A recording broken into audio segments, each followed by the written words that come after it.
नमस्कार, स्वागत है आपका खबरों का पंचनामा में। मैं हूं आपके साथ पूजा। हम लेकर आए हैं देश और दुनिया की 5 बड़ी खबरें जिस पर चर्चा के लिए मेरे साथ स्टूडियो में मौजूद है कैपिटल टीवी के editor in chief doctor Manish Kumar. Doctor साहब, बहुत बहुत स्वागत है आपका। धन्यवाद। सबसे पहले नजर डालते हैं हेडलाइंस पर।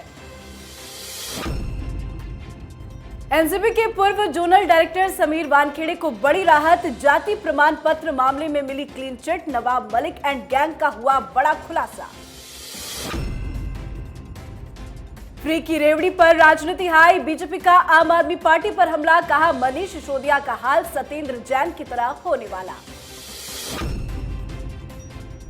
गौ तस्करी में फंसी टीएमसी। अनुव्रत मंडल के पशु तस्करी नेटवर्क का हुआ बड़ा खुलासा। सीबीआई के हाथ लगे अहम सुराग। ममता बनर्जी की बड़ी मुश्किलें। लेखक सलमान रुश्दी पर अमेरिका में जानलेवा हमला। गर्दन में घोंपा चाकू। स्थिति नाजुक। 24 वर्षीय हादी मतार ने किया हमला। हमलावर पुलिस की हिरासत में। आज से पूरे देश भर में हर घर तिरंगा अभियान का आगाज। आजादी के 75 साल पूरे होने पर हर घर तिरंगा अभियान को लेकर लोगों में काफी उत्साह। 13 से 15 अगस्त तक हर घर देश के आन बान और शान की दिखेगी झलक।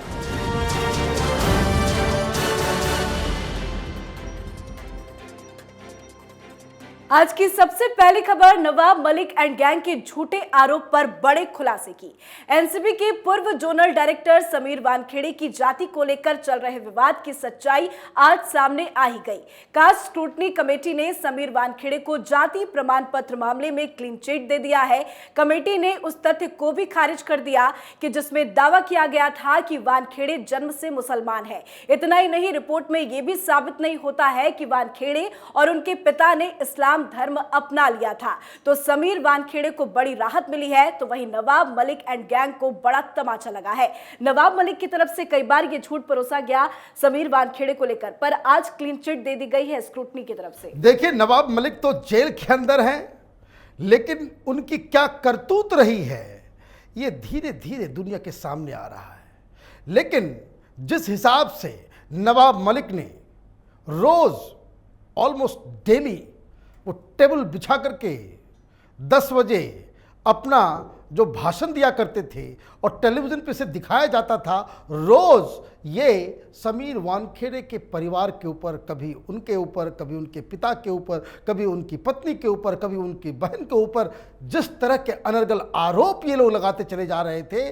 और जिस हिसाब से उस वक्त के मुख्यमंत्री उद्धव ठाकरे बिल्कुल गूंगे हो चुके थे, कुछ बोल नहीं पाते थे, जिनके पीछे शरद पवार का पूरा समर्थन होता था, ये सब के सब आज बेनकाब हो गए।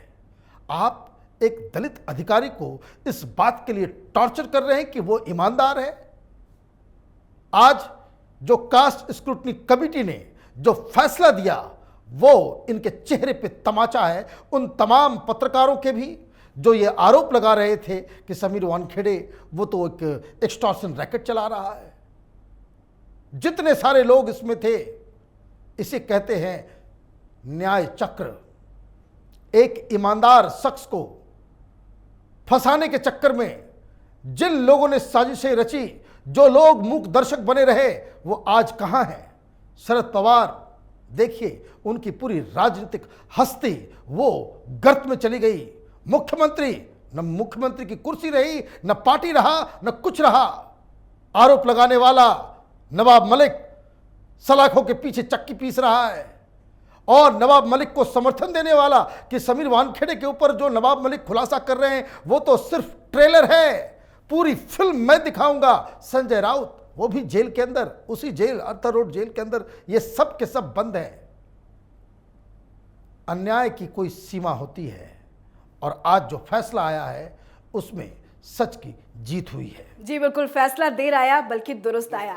चलिए तो आज की दूसरी खबर आप वर्सेस बीजेपी की जुबानी जंग से जुड़ी हुई।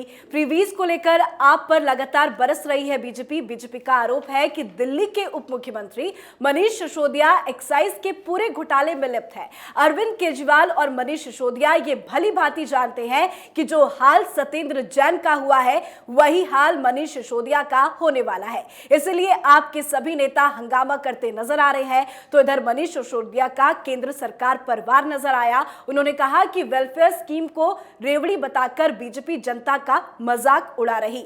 आप और बीजेपी के बीच में जो जुबानी जंग देखने को मिल रहा है, क्या मनीष सिसोदिया का जेल जाना तय है?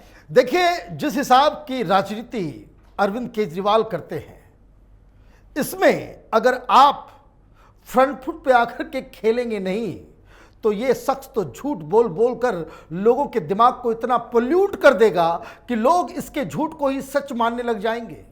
हकीकत क्या है? हकीकत यही है कि दिल्ली के लोग अच्छी तरीके से जानते हैं कि ये जो शराब की जो नीति केजरीवाल ने बनाई, जिस तरीके से ठेके का आवंटन हुआ, इसमें आम आदमी पार्टी, केजरीवाल के लोग, इन लोगों ने करोड़ों रुपए कमाए हैं। ये दिल्ली का बच्चा बच्चा बोल रहा है।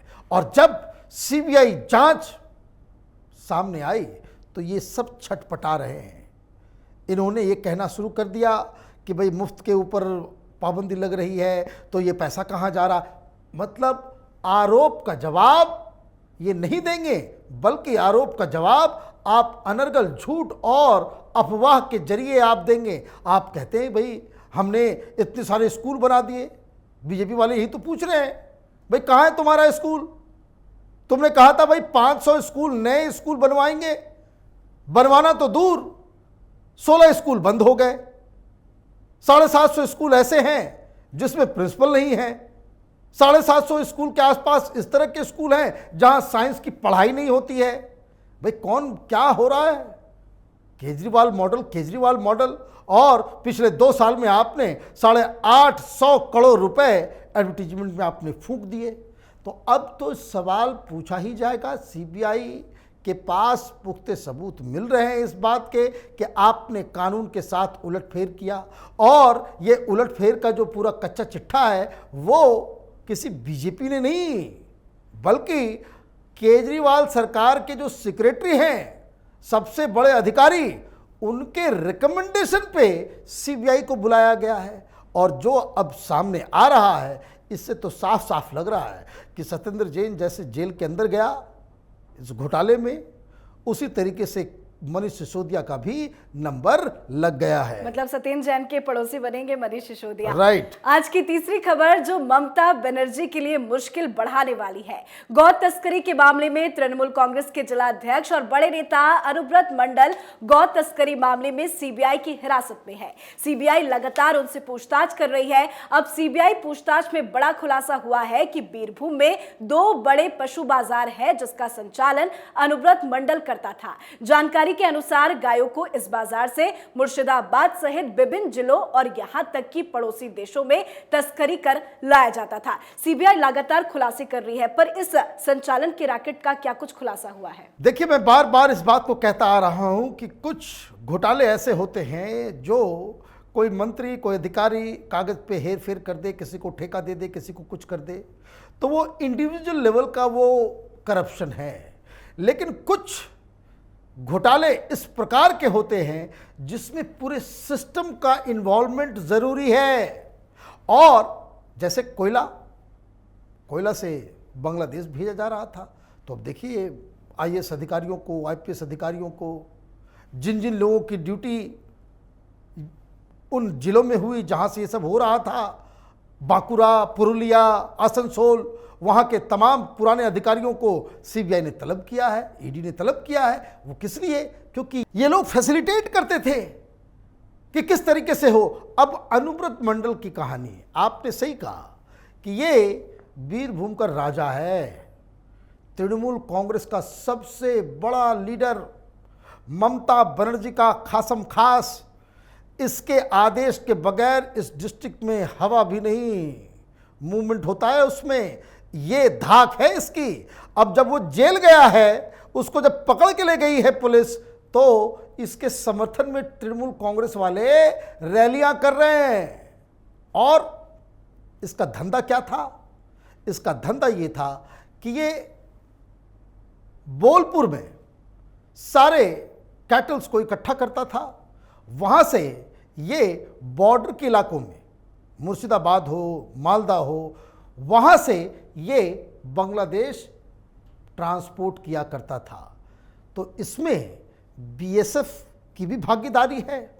बीएसएफ के कुछ अधिकारियों को भी पकड़ा गया है, उनको भी नाम दर्ज करके उनके खिलाफ भी आरोप लगाए गए हैं। और ये पूरा सिस्टम जिसमें पुलिस और प्रशासन और ये नेता ये सब लगे हुए हैं। और मैं आपको बता दूं, एक साल में कम से कम 20,000 से ज़्यादा गायों को बांग्लादेश काटने के लिए ये भेजा करता था।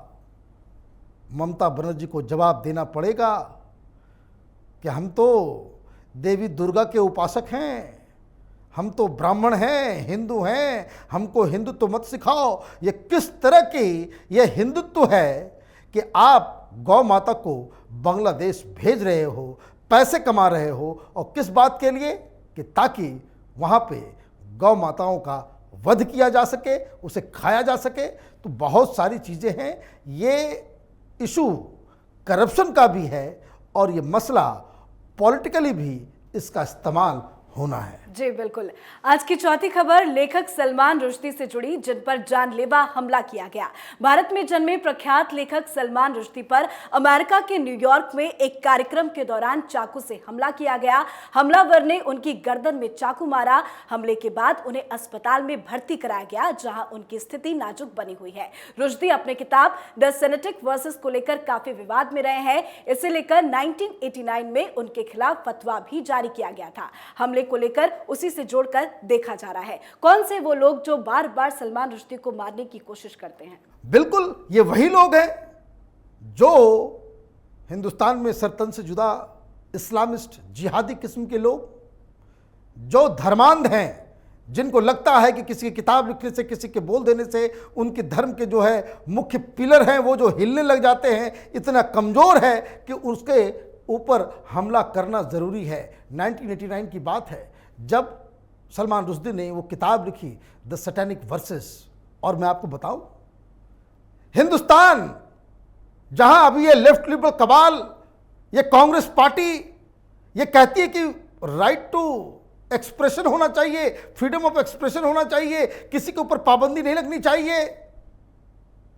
हिंदुस्तान पहला वो अभागा मुल्क था जिसने सलमान रुश्दी की किताब को बैन किया। किसी मुस्लिम देश ने पहले बैन नहीं किया, सबसे पहले हिंदुस्तान। और कौन? राजीव गांधी ने। क्यों? क्योंकि यहां पे माहौल खराब हो जाएगा, वोट बैंक की राजनीति चल रही थी।